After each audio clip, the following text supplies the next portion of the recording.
In Paris, the coffee was still warm when the encrypted alert arrived at the Quai d'Orsay. A classified French drone feed had captured movement near Burkina Faso's Yaga region. New vehicles, unfamiliar insignias, and Russian dialects overheard on the ground.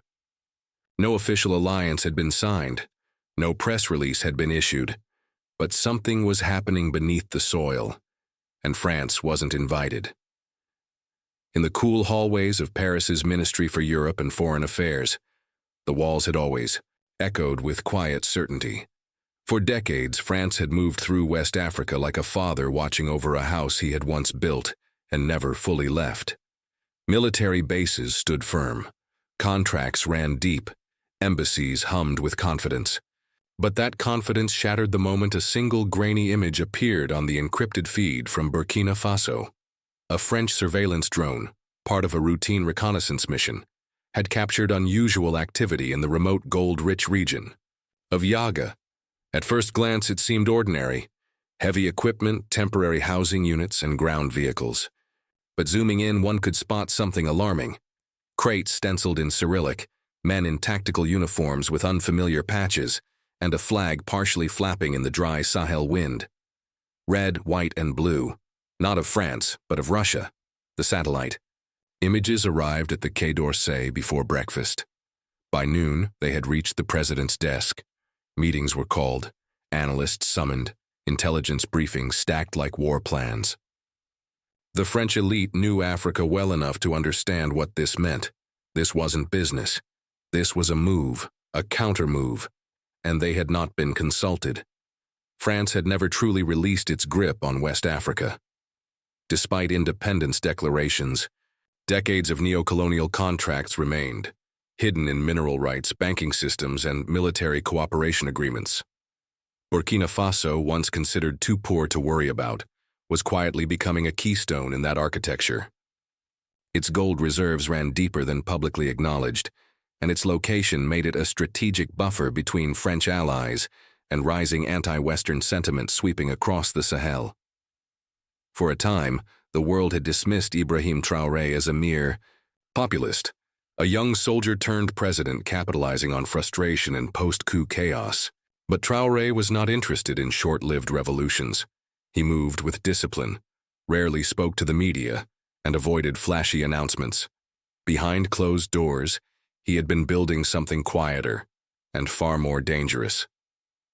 Months before, the images were captured. French diplomats had noticed subtle shifts. Certain mining permits had gone dark. Contractors were denied access without explanation. Logistics data stopped flowing. France's intelligence operatives filed vague reports. Traoré had reorganized internal security, dismissed several military officers loyal to foreign missions, and increased border surveillance. It was a tightening of the grip, but France had seen this before. What they hadn't seen, until now, was who Traoré was letting in. The crates in the image bore the markings of a private Russian mining company, state-backed but officially independent. The men on the ground were not soldiers but specialists, geologists, security contractors, and logistics experts. And the timeline of their arrival stretched back almost 4 months. This wasn't a negotiation. This was already a partnership. Burkina Faso had signed something, a pact. An agreement France was never supposed to know about. Inside the French National Assembly, the reactions were frantic but veiled. No one dared speak the word loss, not in public. Instead, they called for clarification. They drafted statements. They summoned the Burkinabe ambassador. But inside intelligence circles, the term was already being whispered. Decoupling. A once loyal partner was slipping away, and into the arms of a rival. What stung most wasn't the deal itself. It was the secrecy. Traoré hadn't warned them, hadn't played the diplomatic game. He had acted independently, almost invisibly. That kind of sovereignty wasn't just uncommon. It was unacceptable in the eyes of old empires. Meanwhile, in Ouagadougou, the Burkinabe capital, the mood was different. On the surface, life moved as usual. Markets buzzed, radios played, children raced bicycles down sun-beaten roads. But beneath that normalcy, something monumental was unfolding. The arrival of Russian technical staff had been discreet, coordinated. In rural areas far from urban eyes, they had come in waves, first in civilian planes, then by land, escorted quietly through military corridors with Traoré's full approval. The gold sites selected were no coincidence. Each location had previously been earmarked for French exploration under now expired contracts. But those contracts had been left dormant, ignored under the assumption that France had time to reassert its influence, to renegotiate. Traoré had moved faster. The Russian pact wasn't just economic, it was symbolic. It signaled to the entire region that Burkina Faso was no longer orbiting around the Western model. It wasn't begging for aid, it was bargaining for power, and it was doing so on its own terms. The agreement, kept off the books and out of public record, offered technical expertise, immediate extraction capabilities, and logistical infrastructure in exchange for long-term commodity sharing. But there was a second layer: security cooperation. In the same corridors that French advisors once walked, now stood men from Moscow's contractor network, not in uniform, not declared, but unmistakably present. For France, this was more than betrayal. It was humiliation. Back in Paris, media outlets caught wind of something. Rumors surfaced. Russian presence in West Africa? Traoré turning east? The French government issued carefully worded denials, promising to maintain diplomatic ties and monitor the situation. But within its walls, the tone shifted from containment to damage control. Because what happened in Burkina Faso wouldn't stay in Burkina Faso. Across the Sahel, nations watched. Mali, already skeptical of Western involvement, paid attention. Niger's new leadership took notes. Even coastal giants like Ghana and Senegal began questioning the sustainability of their alliances. If a small, economically struggling nation like Burkina Faso could sign a sovereign pact with a superpower and withstand the fallout, what was stopping others? And still, IBRAHIM TRAORÉ said nothing publicly. He appeared at local events, visited hospitals, gave small speeches in Mossi and Dioula about development, independence, and dignity, but he never confirmed or denied the deal. The silence was strategic. It allowed the world to speculate, and speculation was more powerful than announcement, because the moment France began asking questions, it revealed what it feared: loss of control. Traoré had understood something fundamental. That true power doesn't come from confrontation, it comes from positioning. And while global players scrambled to define his actions, he had already shifted the board. The secret deal had been signed. The soil had been touched. And for the first time in modern West African memory, a nation had leveraged its wealth without asking permission from the hands that once held the whip. France was speechless, but Africa had just begun to speak. The power of silence is underestimated by those who depend on noise to remain relevant. France, once the self-appointed guardian of West Africa, had built its post-colonial empire on a mix of diplomatic dominance, military presence, and economic persuasion. But none of these tools worked against a man who chose not to respond. While Paris churned in speculation, while foreign correspondents flooded Ouagadougou with inquiries, IBRAHIM TRAORÉ remained still, deliberate, unreadable, and maddeningly calm. The beauty of his strategy wasn't in what he said, it was in what he allowed others to assume. Analysts from Paris to Washington debated feverishly over satellite images, contract leaks, and whispers from regional intelligence. Was the pact real? Was it purely commercial, or military as well? Was Russia positioning itself as the new power, broker of the Sahel, or was this merely a transactional engagement? The truth didn't need to be clarified. The ambiguity was the message. Inside Burkina Faso, the silence served a different purpose. It gave people space to believe. For years, they had seen their resources flow outward, while promises of progress circled like vultures but never landed. This new alliance, quiet and decisive, wasn't explained to them. It was felt. Trucks moved through rural roads that hadn't been repaired in years. Heavy machines appeared at mine sites that had long stood abandoned, and most critically, local workers were being employed without the usual interference of international contractors. In the capital, murals of Sankara reappeared, not as faded tributes but as fresh declarations. Traoré had aligned himself spiritually with the memory of Burkina Faso's martyred revolutionary, not through grand speeches, but through action, and the people responded with something rare in a region scarred by coups and corruption. Cautious hope. Meanwhile, France tried to reclaim the narrative. Soft power tools were activated. A flurry of think pieces emerged across French and European outlets, questioning Russia's motives, warning of destabilization, suggesting that Traoré was being manipulated. Public relations firms scrambled to paint the partnership as reckless. Offers of renewed aid quietly landed in Ouagadougou's diplomatic inboxes, sweetened packages disguised as collaboration, but laced with the old leash of dependency. Traoré declined them all. Not publicly, not rudely, just consistently. His strategy was not to burn bridges but to let them rot from disuse. Where others demanded loyalty, he offered neutrality. Where others sought allegiance, he spoke only of sovereignty. And in this posture of unshakable calm, he began to draw a new kind of attention. Across West Africa, leaders who once feared stepping beyond France's umbrella began to reconsider.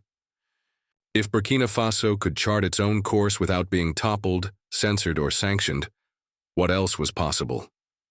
Mali reached out quietly. So did Niger. Guinea sent a private delegation under the pretext of regional dialogue. Even Ghana, long considered a bastion of Western cooperation, instructed its intelligence services to analyze the feasibility of diversifying alliances. Traoré didn't initiate these conversations. He didn't need to. In chess, it is not the king who moves first, but the pieces, and yet not everyone was impressed. Within Burkina Faso's old elite, the class once nurtured by France, dissent brewed. Men who had studied in Paris, who had built their careers on IMF projects and EU grants, now found themselves isolated. Contracts had dried up. Their influence no longer guaranteed a seat at the table. And worst of all, they had no idea what Traoré would do next. Foreign intelligence tried to use these men, to stir them, to push for fractures. But Traoré's government had learned from history. He had quietly replaced key ministry positions with technocrats who owed no debts to the West, who spoke little in interviews but worked endlessly in the shadows. There were no leaks, no soft targets, only disciplined silence. And while the world tried to predict his next move, Traoré turned inward. He began pouring state attention into agriculture, infrastructure, and youth development. Not with flashy budget announcements, but with boots on the ground. Schools that had no teachers received them. Clinics that had no medicine were stocked. Roads forgotten by history saw gravel again. These weren't gifts from Russia or leftovers from France. These were internal reallocations, hard decisions made with soft power. The Russian pact had given Burkina Faso something more valuable than technology or minerals. It had given them time. Time to rebuild without interruption. Time to invest without permission. Time to prove that sovereignty was more than a slogan. It was a practice. Back in Europe, frustration turned into strategy. France, unable to regain its footing in Burkina Faso, leaned on its neighbors. Military exercises in Ivory Coast intensified. NATO advisors visited bases in Senegal. A charm offensive was launched across the Sahel. But something had shifted. The language of partnership no longer echoed the way it used to, because one man, in one small landlocked nation, had said no without raising his voice. He hadn't declared war. He hadn't banned France. He had simply built a new door and walked through it, quietly, unshaken. And France, left behind in the hallway of history, was left pounding on a door that would never open again. In Africa, the wind doesn't always carry sound, but it carries change. And the wind that blew from Burkina Faso was no longer the dry, hot gusts of Harmattan.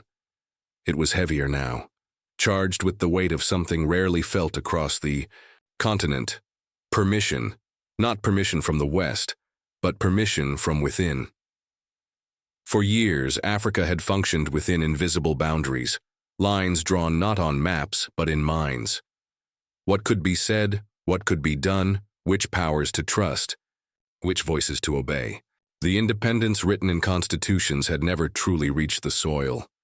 But something about Traoré's silence, his refusal to explain or justify, began to erode those lines. Across the Sahel and beyond, whispers rose in unexpected places. Bali, the government reviewed old military accords with France that had long been accepted without question. In Niger, student groups organized forums titled The New African Sovereignty. In Chad, a quiet reshuffling of ministry positions saw several France-trained advisors replaced with local economists educated in Bamako and Accra. In Ghana, opposition parties began questioning why gold contracts still listed European shareholders, while local villages remained in darkness. None of this was coordinated. None of it bore Traoré's fingerprints, but the pattern was clear. Burkina Faso had become a symbol, not of rebellion, but of reawakening. And still, France tried to hold its ground. Inside intelligence rooms in Paris, the narrative was retooled. The press was fed lines about Russian expansionism, about hidden weapons shipments, about destabilization. They hoped to reframe Traoré's pact not as sovereignty, but as surrender to a new master. But the strategy faltered. Because the more they spoke, the more the people remembered. They remembered who had drained their soil for uranium, while their homes remained powerless. They remembered who had trained dictators and funded coups. They remembered the language of democracy, spoken over the sound of helicopters and tear gas. And most of all, they remembered how quickly partnership had always turned into punishment. The reaction wasn't explosive, it was deliberate. Artists in Senegal painted murals of Africa shaking off its chains, not with violence but with dignity. Musicians in Nigeria dropped verses about gold not for export. In Kenya, a new podcast series titled Before We Were Told climbed into the top charts, each episode exploring how colonial legacies still shaped everyday African life. Burkina Faso, the pact with Russia had evolved from rumor to reality. The mining operations in Yaga were no longer hidden. Russian engineers now worked openly with Burkinabe technicians. They trained local teams, handed over maps, and documented findings jointly. There was no attempt to dominate, only to build and leave something lasting behind. The mining was not just for gold. It was for coltan, manganese, lithium, materials the world depended on, but whose source had remained obscured in global supply chains. Now, Burkina Faso stood in the light, no longer just a provider of raw material, but a negotiator of value. Traoré had ensured that. Every contract signed gave Burkina Faso majority ownership. Every export was accounted for. Royalties were directed into development funds, not foreign banks. And perhaps most importantly, every foreign advisor was required to work under local supervision, not the other way around. The symbolism was not lost on the people. In the city squares, children painted flags, red, green, and gold, next to chalk outlines of pickaxes and doves. In schools, new civics lessons began with the question, what does it mean to own what is beneath your feet? And in government halls once plagued with echoing bureaucracy, young civil servants arrived. Earlier stayed longer, worked harder. Not for praise, but for pride. The media in the West called it propaganda, but the people called it truth. Yet the reaction outside the continent was growing. In Washington, policy analysts debated whether to offer Burkina Faso a revised military partnership. In Brussels, discussions turned toward sanctions, not heavy, but symbolic. Visas delayed, aid reconsidered, funding quietly pulled from uncooperative NGOs. But the louder the reaction, the more isolated it became. Russia, meanwhile, stayed quiet. Their presence in Burkina Faso was not marked by flags or press conferences. It was marked by work. Equipment arrived, roads were paved, technical universities were offered grants. Russian-African forums were expanded, not with flashy diplomats, but with engineers, teachers, and agricultural specialists. Moscow understood something Paris did not. Africa did not need saviors. It needed listeners, and Traoré had set the tone. He didn't defend his decisions. He didn't debate in Western media. He governed quietly. He traveled the country, met local chiefs, sat in small gatherings where history was not spoken but felt. In one such visit to a remote village near the Ghanaian border, he spent hours under a baobab tree with elders who refused cameras. No announcement followed, no headline appeared. But the next week, 3 school roofs were rebuilt nearby, paid, for not with foreign grants but with national revenue from the new mines. That was the revolution. It was not televised. It was lived, and for France it was unbearable. The final straw came in the form of an African Union draft resolution, proposed quietly, circulated discreetly, calling for member states to reevaluate foreign resource contracts signed under coercive or colonial influence. It didn't name France, it didn't have to. The motion passed with majority support.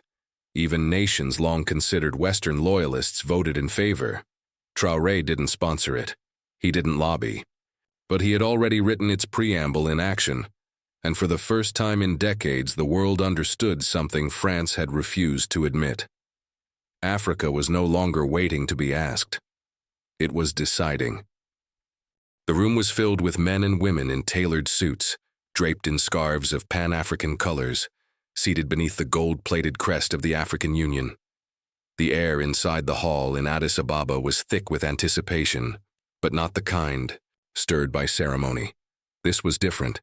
This was the kind of silence that signaled a turning, one both historical and irreversible. Outside, the world watched.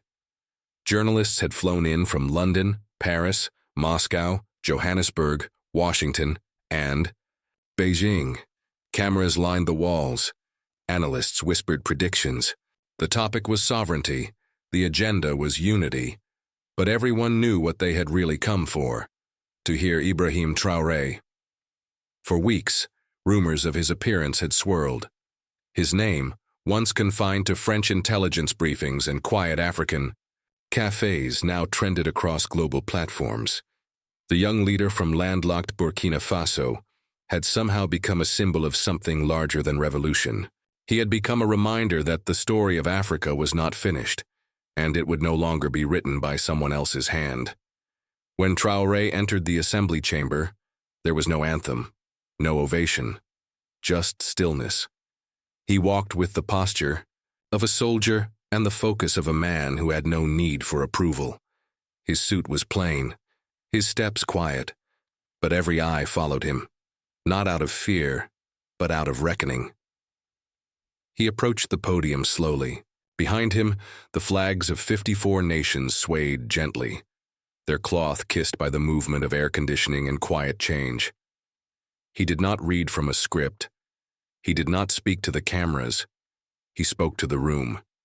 He began not with accusations or demands, but with a story of land, of how soil, untouched and unnamed by maps, had carried generations before borders were ever drawn, of how his ancestors had walked the plains barefoot, yet full of direction, because they knew the land was theirs, and they belonged to it. He spoke of memory, of how colonial conquest had not just stolen minerals but meaning, how languages were replaced, names redacted, and wealth extracted until Africa became a continent of consumers, dependent on the descendants of their colonizers to grant them dignity. He did not mention France, but every line echoed like a drumbeat. In European capitals, he told them about the pact, not in detail but in principle, that Burkina Faso had chosen to partner on its own terms with those who listened, not those who dictated, that the right to negotiate freely without intimidation or instruction was not radical. It was righteous. And then he paused, not to gather words but to let the room absorb the ones already spoken. He turned slightly, his gaze sweeping across the heads of state, some veterans of struggle, some new to power, all now held by the gravity of his presence. Then came the words that would be etched into the continent's timeline. Africa is not rising. Africa has always stood. It is the world that must now learn how to kneel. No applause followed. Not because the moment lacked power, but because clapping would have been too small a response for what had just shifted. In that silence, something broke. Not in the room, but in Paris, in Brussels, in Washington. The silence was no longer Burkina Faso's, it was Europe's. The kind of silence that comes when you realize the crown you thought you wore is no longer recognized by the people you once ruled. In the days that followed, France issued a restrained statement, citing concerns about foreign interference and calling for reaffirmed partnerships. But their words felt brittle, outdated. They no longer resonated in a world where the continent they once labeled as dependent was now dictating the pace of the century's next great power shift. In Ouagadougou, the gold still glittered beneath the soil. But now it belonged to Burkinabés. In more than name, the revenue from new exports began funding school programs, clean water projects, and local universities. The presence of Russian technicians continued, but it never grew into occupation. They were contractors, not caretakers, and still, Traoré refused the global stage. He declined interviews with Western outlets. He did not attend summits in Davos or Washington.